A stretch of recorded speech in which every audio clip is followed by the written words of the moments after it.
새해가 밝았습니다. 오늘 새해 첫 번째 주일 예배에 나오신 여러분을 축복하고 사랑합니다. 옆 사람과 인사하십시다. 새해 첫 주일 만나서 반갑습니다. 잘 오셨습니다. 새해 복 많이 받으세요.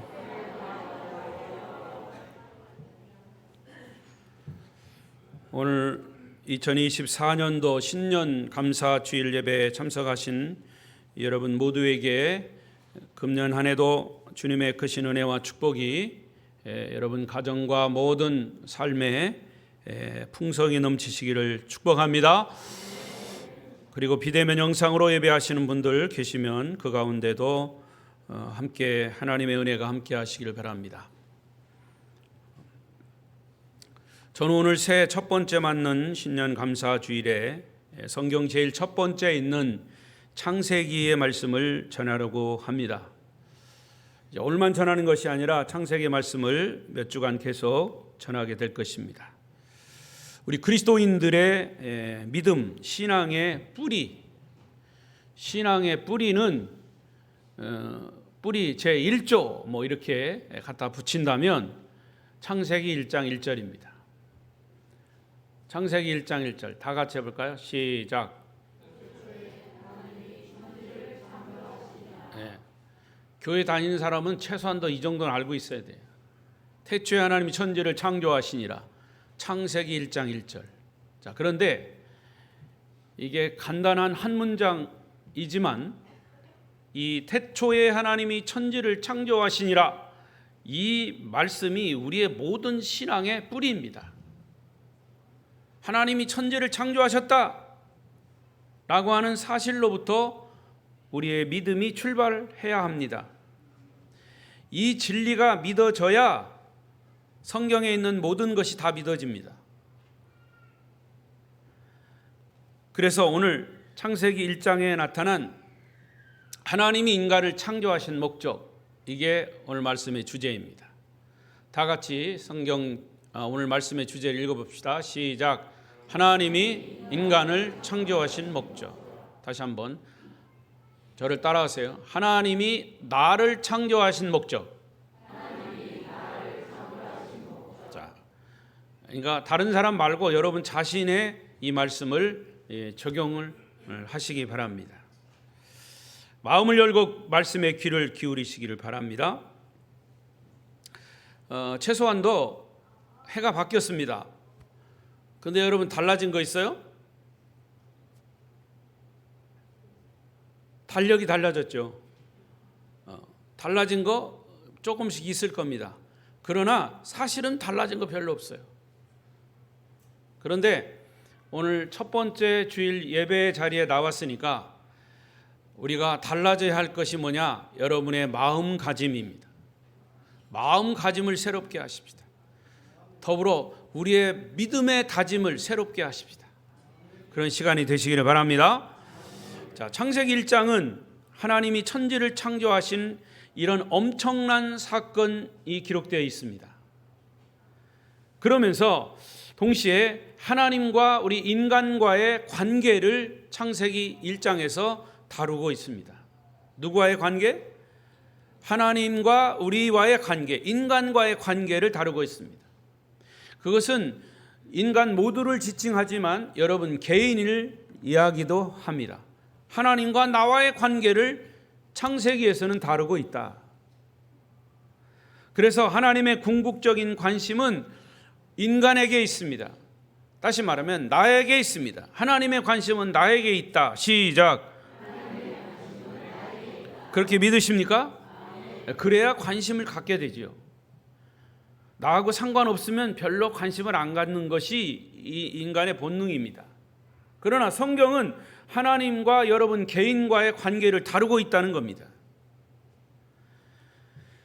창세기 1장에 기록된 창조의 과정을 보시면 하나님이 다른 피조물을 다 만물을 먼저 창조하시고 마지막 날 창조의 최절정인 사람을 만들고 그 사람을 가리켜 내가 지금까지 닷새 동안 창조한 모든 것을 너희가 다스리고 정복하라 말씀하셨어요.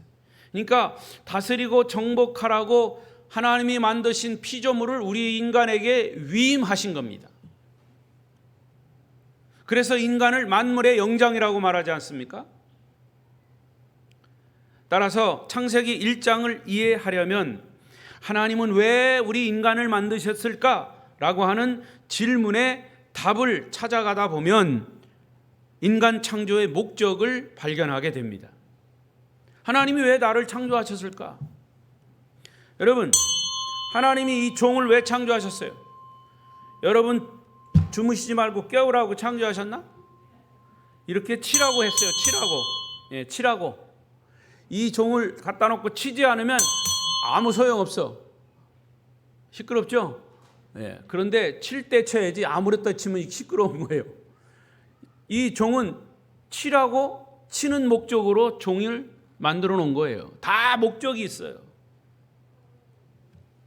여기에 물이 들어 있습니다. 여기 물컵이 있어요. 이건 왜 여기다 갖다 놨어요? 우리 권사님이 목사님 목마를 때 물을 잡수시라고 여기 갖다 놓은 거예요. 다 목적이 있다고 말이에요. 하나님이 여러분을 만드신 목적이 있어요. 그 목적을 오늘 다시 한번 새삼스럽지만 우리가 찾아보면서 내가 하나님의 목적대로 창조되었다면 그러면 나는 목적대로 살고 있는가? 그것을 보자 그 말이에요. 하나님이 왜 인간을 만드셨을까? 이것을 찾아가다 보면 창조의 목적을 아는데 하나님이 우리 인간에게 기대하시는 것이 무엇일까?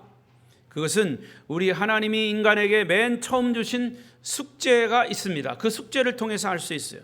창세기 2장 19절입니다. 창세기 2장 19절을 없습니까? 여러분 찾아보십시오. 2장 19절. 제가 새로 넣은 것 같은데, 자 찾았습니까? 2장 19절 읽어보십시다. 시작.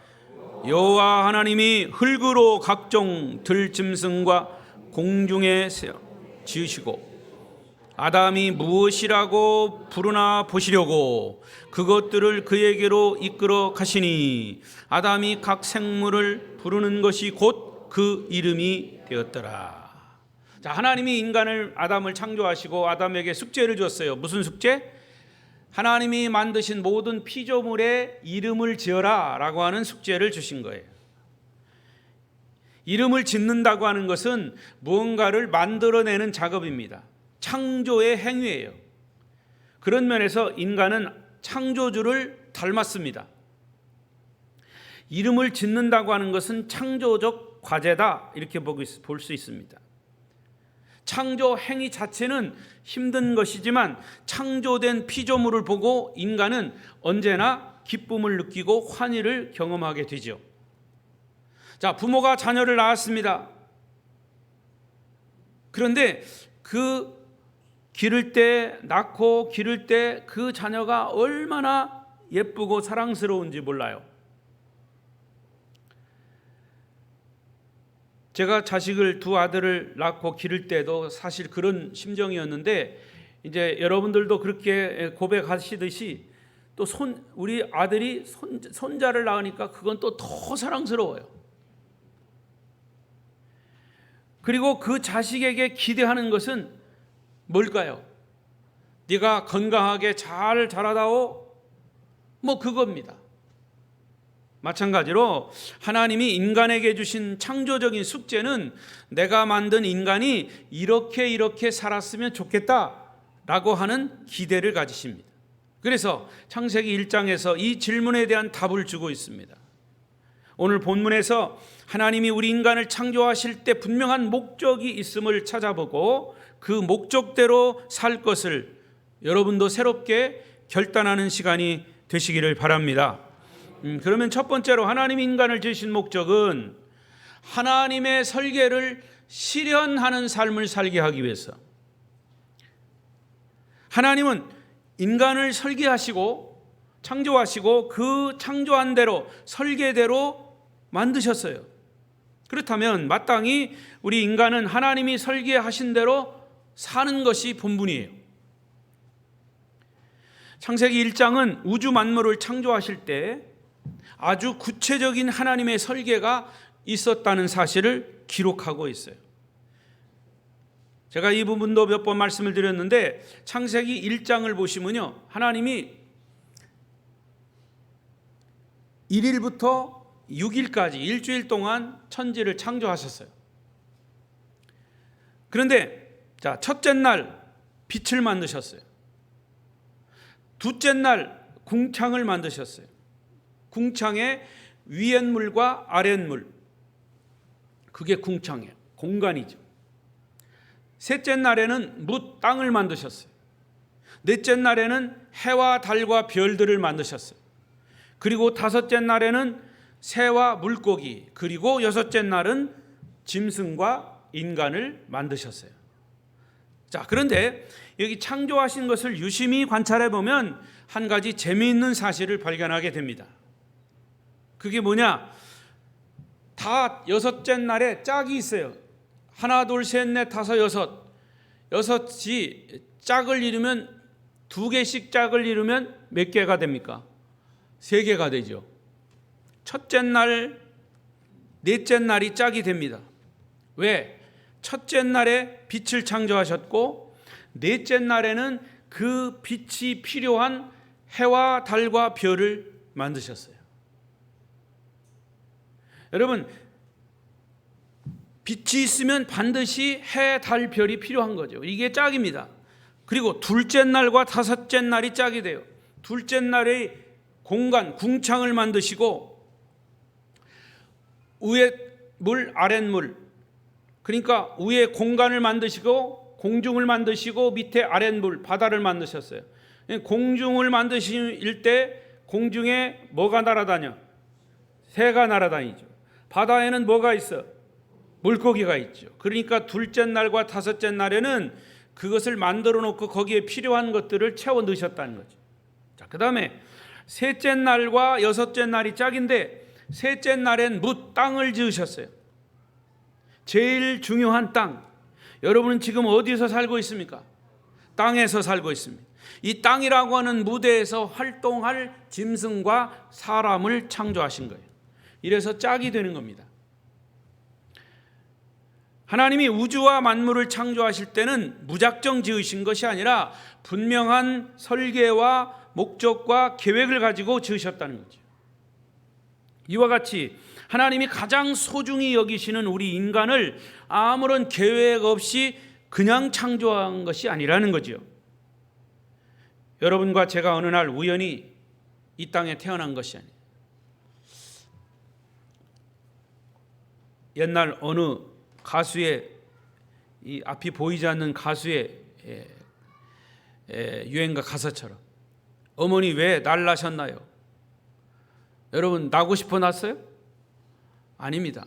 내가 어느 날 태어나 보니까 남자가 되어 있고 태어나 보니까 여자가 되어 있습니다.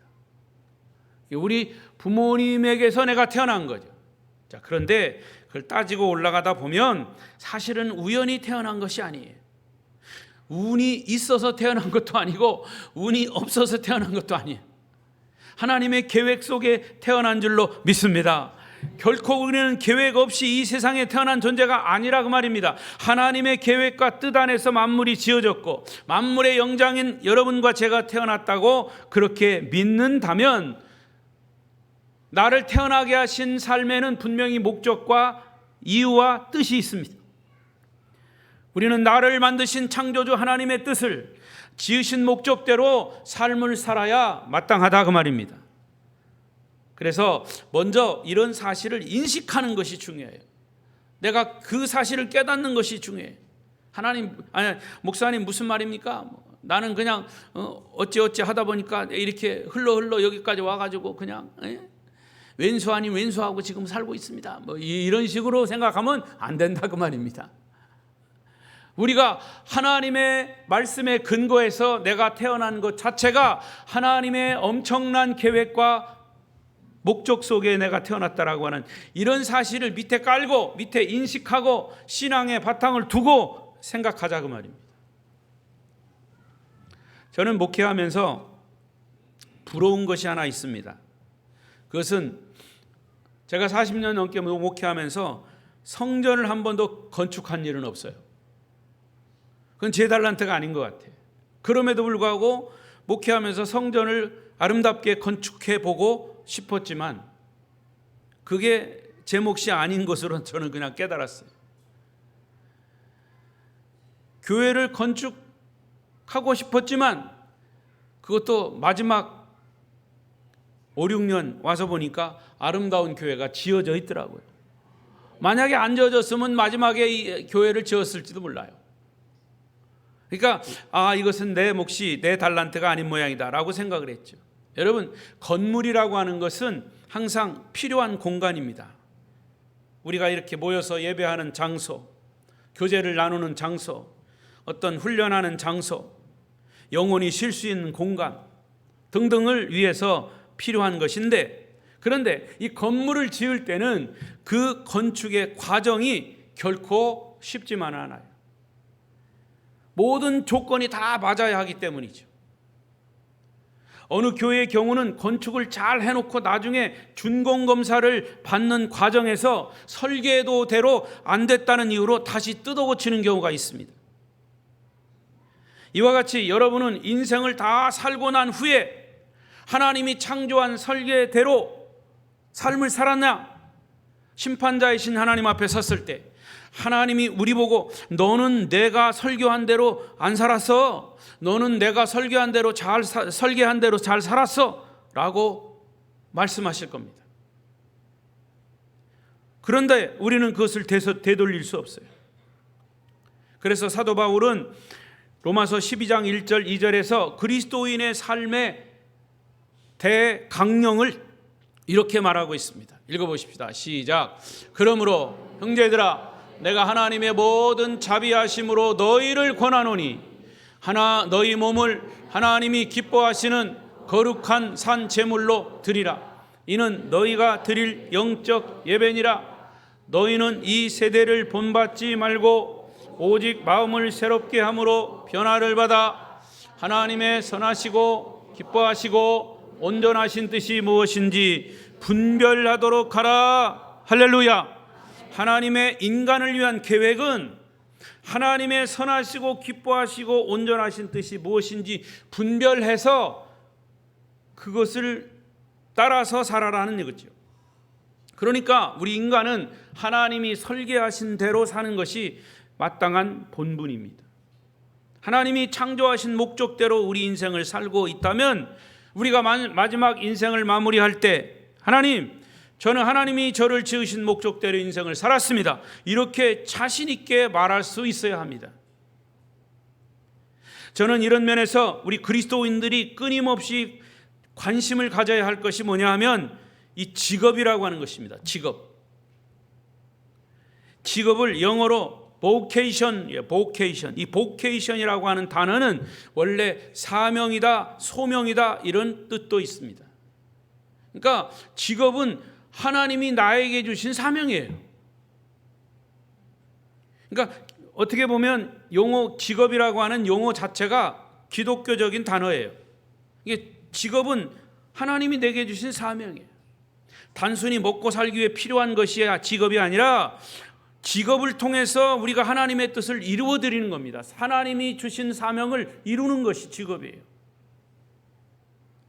한자 단어에도 예로부터 직업에 천직이라고 하는 말이 있죠. 천직이라는 말이 뭡니까? 직업은 하늘이 내린다는 뜻이죠.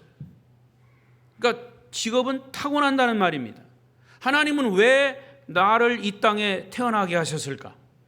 인간은 하나님을 닮는 존재이지만 하나님처럼 전능하지는 않아요.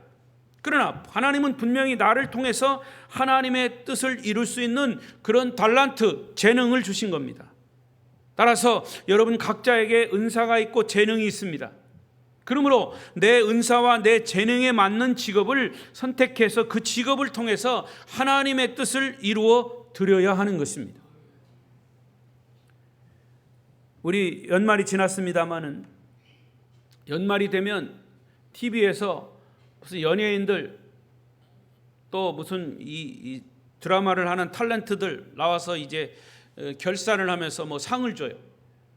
근데 어떤 사람은 그 상을 받고 꼭 이 모든 것이 하나님께 영광입니다, 이런 고백을 해요. 어떤 경우에는 그걸 하지 말라고 뭐 방송국에서 그렇게 한대요. 그런데 어떤 사람은 꼭 그렇게 합니다. 하지 말라고 해도 해요. 여러분 그거 왜 그러신지 왜 그렇게 고백하는 줄 압니까? 그 사람의 신앙이에요. 신앙 고백입니다. 하나님 나에게 이런 재능을 주셔서 내가 열심히 이 재능을 발휘해서 이런 상을 받게 됐습니다. 하나님께 영광입니다. 할렐루야. 그는 재능대로 하나님 주신 달란트를 발휘해서 그런 상을 받았다고 하는 것을 하나님께 영광을 돌린 것입니다. 여러분 그걸 아무나 하는 게 아니에요. 사실은 이게 신앙 고백이죠. 그래서 하나님 제가 어떤 직업을 통해서 하나님의 뜻을 이루어 드릴까? 지금 새삼스럽게 이런 질문을 드리는 것이 여러분 뭐 각자에게 너무 늦었을 수도 있고 지금은 나와는 상관없는 얘기라고 치부해 버릴 수 있지만 결코 그렇지 않아요. 이 시점에서 2024년 첫 주일 이 시점에서 하나님과 나와의 관계를 다시 한번 하나님이 나를 지은 목적을 생각하면서 한번 점검하십시오. 하나님이 나를 지으신 목적대로 내가 살고 있는가? 그래서 우리의 삶의 현장이 하나님의 뜻을 펼치는 그런 복음의 향기를 내는 선교의 현장이 되고 또 직업을 통해서 하나님의 뜻을 실천하는 그런 우리 아름다운 교회 성도들이 되시기를 바랍니다. 예수님은 짧은 3년의 생애를 사시면서 십자가와 부활, 이 십자가 사건을 눈앞에 둔 시점에서 하나님께 이런 기도를 드렸습니다. 요한복음 17장 4절에 예수님이 드리신 기도예요. 시작. 아버지께서 내게 하라고 주신 일을 내가 이루어 아버지를 이 세상에서 영화롭게 하였사오니. 자, 이 말씀이 뭔지 아십니까? 아까 말씀드린 연예인이 하나님 주신 달란트를 가지고 막 열심히 일해서 1년에 상을 받았어요. 신인상을 받고 대상을 받고 상을 받고 첫 번째 상을 받고 외친 고백이 바로 이 고백이에요. 예수님이 십자가를 아직 지시지 않은 상태에서 십자가를 앞에 두고 하나님께서 내게 하라고 주신 일을 내가 이루어 내가 십자가를 지기 위해서 이것을 이루어 아버지를 세상에서 영화롭게 하였습니다. 하나님께 영광입니다. 예수님이 십자가와 부활을 통해서 십자가를 지시는 것은 하나님을 영화롭게 하는 것이다. 하나님이 내게 주신 그 목적을 내가 이루는 것 자체는 하나님께 영광입니다. 이렇게 고백한 거예요. 예수님이 고백한 거예요. 결국 예수님은 하나님의 계획대로 이 세상에서 십자가와의 죽으심과 부활의 삶을 사셨다는 것을 기도로 고백하신 거죠. 오늘 새해 첫 주일을 맞아 여러분 이렇게 기도해 보십시오. 하나님, 나는 무엇 때문에 태어났습니까? 나는 내게 주신 은사와 재능으로 하나님의 뜻을 펼치는 일에 나는 지금 쓰임받고 있습니까? 어떤 때는 나도 잘 모르겠습니다. 라고 한번 기도로 질문해 보십시오. 하나님과 독대해서 그런 질문을 한번 던져 보십시오. 하나님 뭐라고 대답하시는지. 그리고 응답을 기다리십시오. 금년 한 해는 하나님이 여러분을 지으신 그 설계대로 살아가는 삶, 그 계획의 실천을 위해서 주님 앞에 한 걸음씩 더 나아가는 성도들이 되시기를 축복합니다. 두 번째는 하나님이 지으신 목적. 여기 읽네요. 읽어보십시다. 시작. 하나님의 형상을 닮아가는 삶을 살게 하기 위해서 그렇습니다. 하나님이 왜 인간을 창조하셨습니까? 우리로 하여금 주님을 닮는 삶을 살도록 하기 위해서. 예수님에 대해서 성경은 이렇게 말합니다. 하나님의 아들 예수 그리스도는 바로 하나님을 나타내기 위한 하나님의 형상의 반영이고 그의 영광에 나타내심이라. 예수님은 하나님의 영광의 그림자예요. 예수님을 볼 때 하나님을 볼 수 있다는 말입니다. 우리 그리스도인들이 예수님을 영접하고 주님과 더불어 사는 것도 마찬가지예요. 자, 오늘 본문의 26절 7절을 보십시오. 읽겠습니다. 시작.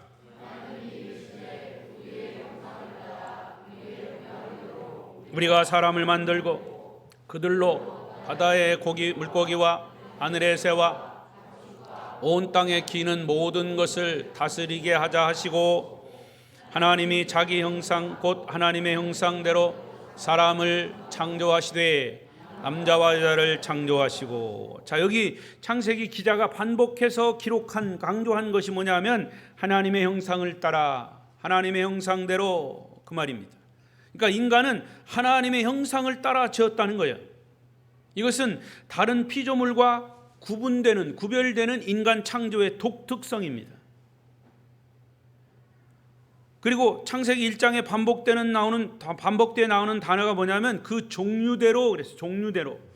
말은 말같이, 소는 소같이, 고양이는 고양이같이, 여우는 여우같이. 이 세상에 있는 짐승을 계속 다 얘기하면 지금 시간이 많이 가니까 거기까지만 하겠습니다. 그런데 사람만은 사람같이 이렇게 안 했어요. 사람은 뭐라고요? 하나님의 형상대로. 할렐루야. 자, 이것을 신학자들은 창조의 도덕적 목적이라 그랬어요. 존재적 목적. 인간은 하나님의 형상을 지속적으로 닮아가도록 지은 존재다, 그 말입니다. 하나님의 뜻을 실현하는 데 있어서 내가 어떤 종류의 인간이 될 것인가, 이게 중요하다는 겁니다. 그러니까 여러분, 내가 무엇을 하느냐보다 내가 무엇이 되느냐가 중요한 거예요. 하나님의 형상을 닮아가고 있느냐 하는 것이 더 중요하다고 말입니다. 하나님이 처음 인간을 창조하셨을 때 그 형상을 따라, 하나님의 형상을 따라 지으셨기 때문에 하나님의 형상을 닮아가는 것이 인간 삶의 목적인 겁니다. 저는 여러분들이 이 문제만 해결된다면 성경 전체가 다 풀린다고 믿습니다. 여러분, 하나님과 인간과의 관련된 성경에 4가지 원리가 있어요. 그건 뭐냐면, 첫째는 창조의 원리. 우리를 창조하셨죠. 그런데 창조되자마자 창세기 3장에 타락합니다. 두 번째는 타락의 원리. 타락한 인간을 하나님이 다시 구속해 주시는 구속의 원리. 그리고 이 세상의 마지막이 되는 종말의 원리. 이 4가지 원리가 하나님의 형상이라고 하는 문제와 관련되어 있습니다. 그래서 창조의 원리, 하나님은 인간을 하나님의 형상대로 창조하셨다. 두 번째, 타락했어요. 그런데 인간이 죄를 짓고 타락함으로 하나님의 형상이 무너졌어, 망가졌어요. 타락의 원리. 그럼에도 불구하고 인간은 하나님이 보내신 예수 그리스도를 구세주로 영접하고 죄가 용서되어 성령이 우리 안에 오셔서 역사할 때 하나님의 형상으로 회복되는 것입니다. 구속의 원리. 세 번째는 그럼에도 불구하고 예수님이 다시 재림하셔서 우리를 천국으로 영원히 인도하신다는 종말의 원리. 이것이 성경 전체의 흐름입니다. 창조, 타락, 구속, 종말. 시작.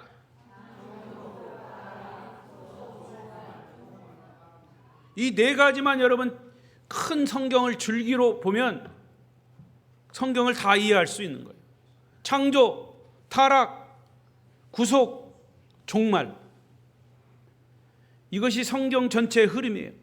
그리고 복음이고 그리스도인들이 갖는 소망이기도 합니다. 여러분, 주님이 다시 재림하실 때, 그리고 우리가 주님 앞에 섰을 때 우리에게 일어날 가장 놀라운 사실은 우리가 주님을 완벽하게 닮아 있다라고 하는 기대입니다. 이것이 우리에게는 축복된 소망인 것을 믿으시기 바랍니다. 이것은 모두가 하나님의 형상과 관련되어 있습니다. 그러면 우리가 어떻게 하나님을 닮아가느냐, 주님을 닮아갈 것인가, 그게 문제죠. 어떻게 주님을 닮습니까? 그것은 어려운 문제가 아니라 아주 단순합니다. 내가 얼마나 주님을 바라보느냐, 이겁니다. 바라보느냐. 내가 얼마나 주님을 바라보느냐에 따라서 내가 얼마나 주님을 닮느냐 하는 것을 결정하는 겁니다. 주일날마다 여기 와서 이 주님을 바라보십시오. 그러면 주님을 닮을 겁니다. 그렇습니까? 그게 아니고 주님을 닮는다라고 하는 것을 지금부터 잘 들으세요. 여러분, 바라보는 대상을 닮게 되어 있습니다. 부부도 매일 서로 바라보고 살면 닮아요. 그렇죠? 떨떠름하시군요. 근데 매일 같이 살고 매일매일 바라보면 숙명적으로 닮아요. 여러분, 희한하게요, 교인들도 서로 이렇게 마주치고 희노애락을 경험하면서도 같이 신앙생활하면 닮아요. 비슷하게 닮아요. 제가 목회를 해보면요, 제가 이제 설교를 하고 기도를 하고 하다 보면 성도들도 어느 순간 목사님이 기도하는 기도의 그런 단어라든가 이런 것을 닮아 있어요. 닮지 않는 사람은 별로 관심이 없는 사람이라고 나는 생각하고 싶어. 여러분, 교회마다 각기 개성이 있어요. 아름다운 교회 성도들은 다른 교회 성도들하고 만나면 어딘가 모르게 표가 나요. 서로 닮아서 그래요. 이처럼 우리는 바라보는 대상을 닮게 되어 있습니다. 좋은 것도 닮지만 어떤 경우는 나쁜 것도 닮아요. 주님을 바라보면 주님을 그대로 닮는다는 거죠. 히브리서 12장 2절을 보십시오. 시작. 믿음의 주요 또 온전하게 하시는 이인 예수를 바라보자. 기쁨을 위하여 십자가를 참으사 부끄러움을 개의치 아니하시듯 하나님 보좌 우편에 앉으셨다. 믿음의 주여 온전케 하시는 예수를 바라보라는 거죠. 이 예수를 바라본다는 것은 그럼 구체적으로 무엇을 말하는 것일까? 그것은 하나님, 예수님, 성령님 삼위일체를 기록한 성경을 자주 보고 읽는 거, 듣는 거예요. 성경 속의 하나님, 성경 속의 예수님, 성경 속의 성령을 만나고 듣고 볼 때 주님을 닮는 거예요. 그리고 그분과 수시로 기도를 통해서 교제해야 합니다. 그것이 주님을 바라보는 구체적인 행동이고 실천이에요. 그러다 보면 주님을 닮게 되는 거죠. 그 실천을 위해서 아름다운 교회가 공식적으로 약속한 이 예배 시간, 기도 시간 정상적으로 열심히 참석할 때 여러분은 어느샌가 주님을 닮아 있을 것입니다. 기도 시간을 내서 지속적으로 주님을 만나야 합니다. 그렇게 기도와 말씀에 전념하다 보면 나도 모르는 사이에 주님의 모습을, 주님의 형상을 닮게 되어 있습니다. 그런 기본적인 신앙의 행위가 우리를 주님의 모습을 담는 그러한 십자가의 군병으로 만들 것입니다. 그래서 여러분 의식적으로 말씀을 매일 읽고 때로는 묵상하고 그 말씀 속에서 행하시는 주님을 보고 기도에 무릎을 꿇을 때마다 하나님, 주님, 성령을 부르면서 그분을 바라보는 것, 그분을 바라볼수록 그분 앞에 나올수록 저와 여러분의 인격은 주님을 닮게 될 것입니다. 그것이 우리가 하나님의 형상대로 창조된 목적이고 이 땅에 존재하는 이유입니다. 여러분 2024년 금년에는 하나님의 지으신 목적대로 삶을 사셔서 하나님을 경험하고 하나님이 주시는 그런 축복을 마음껏 누리시기를 바랍니다. 마지막 세 번째로 하나님이 인간을 지으신 목적, 이것은 하나님이 주신 하나님의 축복의 근원이 되는 삶을 살게 하기 위해서. 시작. 하나님의 축복의 근원이 되는 삶을 살게 하기 위해서. 다른 말로 말하면 하나님의 축복의 통로가 되는 삶을 살게 하기 위해서 그럽니다. 창세기 1장 28절 본문 보십시다.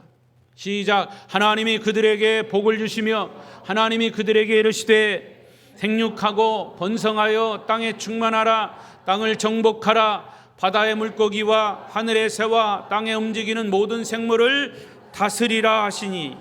여러분, 하나님이 인간을 창조해 놓고 인간에게 제일 첫 번째 명령하신 것이 뭐냐? 바로 축복입니다.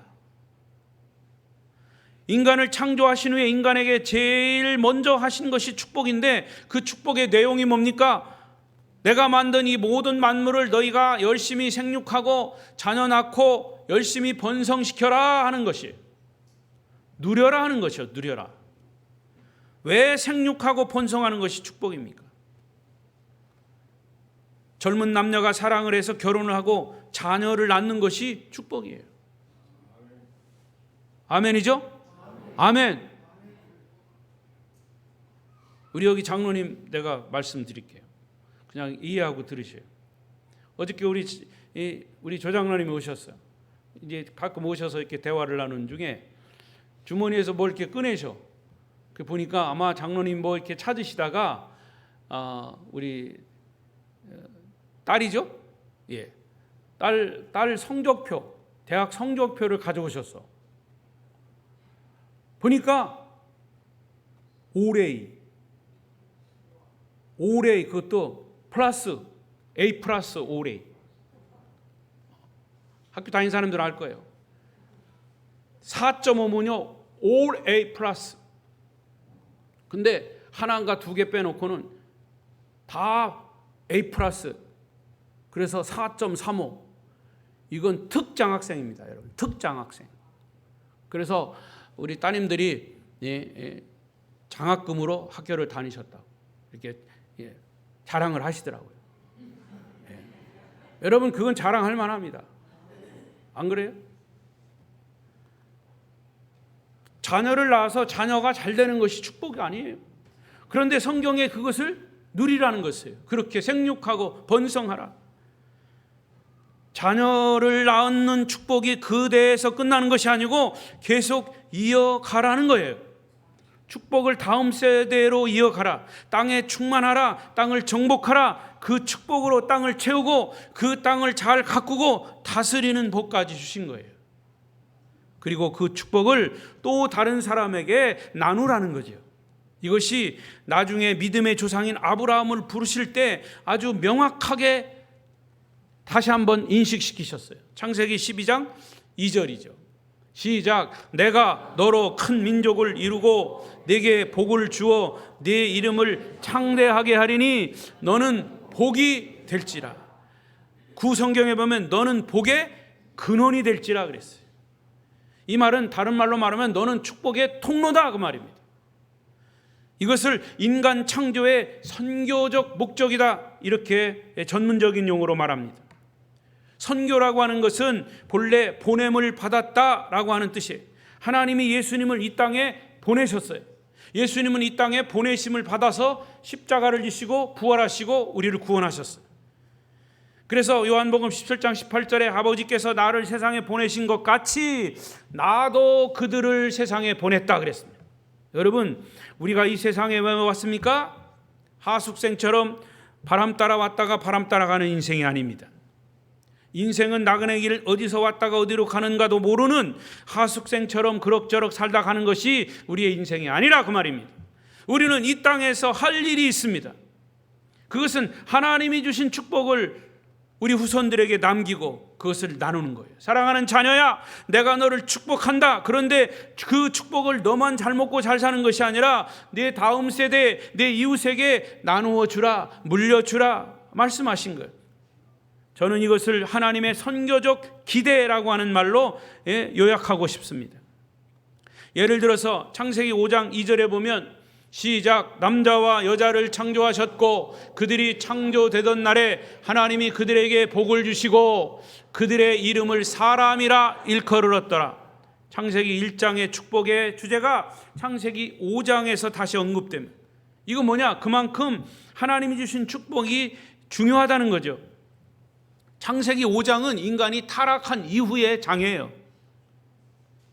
타락한 이후에 하나님은 인간을 얼마든지 저주할 수 있고 저주로 끝날 수 있어요.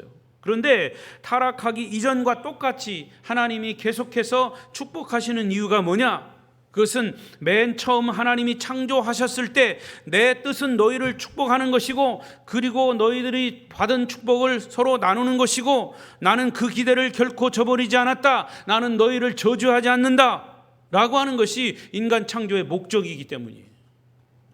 그래서 하나님은 그럼에도 창세기 6장은 노아 홍수 시대 홍수 심판에 관한 내용을 너희들이 죄 지었으니까 이 세상을 물로 다 심판하겠다.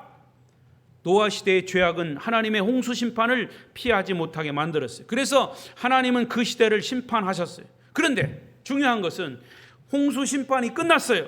그런데 창세기 9장에 보면 홍수가 끝난 이후에 새로운 하늘, 새로운 땅, 새로운 세계가 다시 열렸는데 그 시점에서 하나님이 또 무엇을 말씀하시는지 창세기 9장에 시작. 하나님이 노아와 그 아들에게 복을 주시며 그들에게 이르시되 생육하고 번성하여 땅에 충만하라. 처음 창조하시고 주신 축복을 물로 딱 심판하신 후에 노아의 8 식구가 구원받고 세상에 다시 나왔는데 주신 축복이 똑같아요. 창세기 1장에서 주신 축복, 죄 짓고 멸망받아야 할 인간이 다시 구속의 은혜를 말씀을 주셨고, 그럼에도 불구하고 죄를 지은 인간이 결국 심판을 받아 마땅함으로 물로 심판을 받고 난 다음에 9장 다시 새로운 세대가 열릴 때도 똑같은 복을 주셨다는 말이죠. 따라서 저와 여러분의 인생 삶의 발걸음을 옮길 때마다 꼭 잊지 말아야 할 것은 우리는 저주받기 위해 태어난 존재가 아니라 축복받기 위해 태어난 존재라고 하는 사실입니다. 옆 사람을 보십시오. 옆 사람 눈을 맞춰가면서 저를 따라합니다. 당신은 축복받기 위해 태어난 사람입니다. 한 번 더, 당신은 축복받기 위해 태어난 사람입니다. 당신은 사랑받기 위해 태어난 사람입니다. 당신은 축복받기 위해 태어난 사람입니다. 그렇게 믿으십니까? 그러나 축복을 받는 데서 끝나면 안 돼요. 내가 축복을 받아 누리지만 다시 받은 복을 나누라 그랬어요. 나누라고 그랬어요. 여러분, 우리가 복음을 전하는 것은 축복을 나누는 최고의 사랑이고 최고봉이에요. 복음을 나누는 것. 우리가 멸망받아 마땅할 죄인인데 예수님을 통해서 구원받고 천국 백성이 되었습니다. 그러면 내가 그렇게 천국 백성이 되었다라고 하는 것이 최고의 축복이면 그 복을 나누어야 돼요. 그것이 복음 전파입니다. 우리가 이웃과 저 세계 열방까지 복음을 전한다면 그것이 모든 민족으로 더불어 복을 나누는 것이죠. 우리 주변에 고통받는 이웃들에게 작은 사랑을 실천하는 것도 축복을 나누는 것입니다.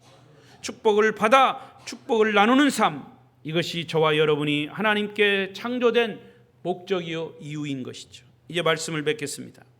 여러분, 하나님이 우리를 창조하신 의도와 목적을 바로 알고 그 목적대로 살아야 합니다. 우리가 한평생 살고 난 이후에 창조주 하나님 앞에 섰을 때, 하나님, 저를 창조하신 하나님의 기대를 내가 저버리지 않고자 제가 정말로 노력했습니다. 여기 제 삶의 모든 것이 있습니다. 하나님께 영광을 돌립니다 하고 자신 있게 내 삶을 내놓을 수 있어야 합니다. 주님 앞에 내놓을 수 있는 나의 삶이 무엇인가를 이제 고민하면서 한평생 오늘 주신 이 말씀을 붙들고 사시면 어떤 상황에 처해도 우리의 믿음이 흔들리지 않을 것입니다. 2024년에도 복음의 향기를 여러분들이 마음껏 바라고 하나님의 창조의 목적대로 사셔서 하나님의 축복을 마음껏 누리며 이웃과도 나누는 성도들이 되시기를 축복합니다. 축원합니다. 기도하겠습니다. 한 번 더 통성으로 기도하겠습니다.